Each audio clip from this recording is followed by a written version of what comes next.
मारा गया आदिवासी कोई आम इंसान नहीं था, वह खुद आदिवासी प्रमुख का इकलौता बेटा था। अब भले ही वह कुछ कहने लायक हालत में नहीं था, लेकिन उसके पिता समझ गए कि उसका इशारा बदला लेने का था। इसके बाद वह प्रमुख गुस्से में भरकर मक्के के खेतों में घुस गया और यहीं से एक खतरनाक शिकार की शुरुआत हो गई। उधर वह घायल आदमी पूरी ताकत से भाग रहा था, लेकिन अचानक उसका पैर फिसल गया और वह एक गहरे गड्ढे में गिर पड़ा। संभलते ही उसने देखा कि वहां चारों तरफ लाशें पड़ी थीं।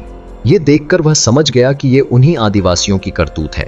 डर के मारे उसने ज्यादा सोचने का वक्त नहीं लिया और भाग खड़ा हुआ। उसे ये भी पता था कि चोट लगने के कारण वह इन लोगों से तेज नहीं भाग सकता, इसलिए सबसे सही रास्ता था कहीं छिप जाना। सामने एक बड़ी सी पेड़ थी जो छिपने के लिए एकदम सही थी। वह बिना समय गंवाए उस पेड़ पर चढ़ गया। भागते हुए उसकी चोट और खुल चुकी थी, लेकिन अब उसे संभालने का वक्त नहीं था, क्योंकि पीछा कर रहे आदिवासी बिल्कुल पास पहुंच चुके थे। वह पूरी कोशिश कर रहा था कि कोई आवाज न निकले। सौभाग्य से आदिवासियों को पेड़ पर छिपा हुआ वह आदमी नहीं दिखा। उसे लगा कि शायद अब वह बच गया, मगर तभी उसकी खुली चोट से खून की एक बूंद पत्ते पर गिरी और वह पत्ता नीचे खड़े एक आदिवासी के ऊपर जा गिरा। शुक्र है कि वह आदिवासी जल्दी में था और उसने ध्यान नहीं दिया। आदिवासी जैसे ही दूर गए, उस आदमी ने थोड़ी राहत की सांस ली। तभी सामने एक छोटा सा काला तेंदुआ आ गया।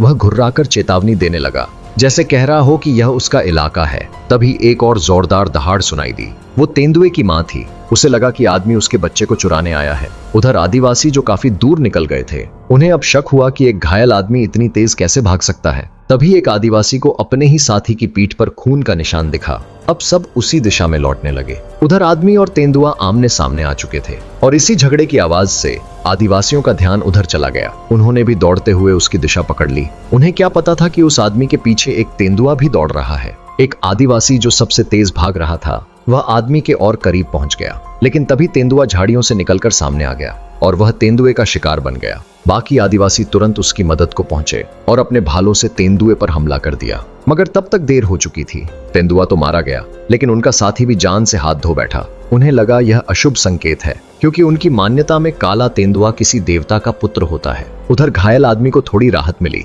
क्योंकि वह दुश्मनों से थोड़ा दूर हो गया था, लेकिन ज्यादा भागने की वजह से उसकी चोट फिर से खुल चुकी थी। उसने एक पेड़ की छाल को दांतों से तोड़कर चबाया और उसे घाव पर लगा लिया ताकि खून रुक सके। उधर आदिवासी प्रमुख अब ये सोच चुका था, चाहे देवता नाराज हो या नहीं, अब वह इस आदमी को छोड़ेगा नहीं। आगे क्या हुआ जानने के लिए सब्सक्राइब करें और कमेंट करें नेक्स्ट पार्ट।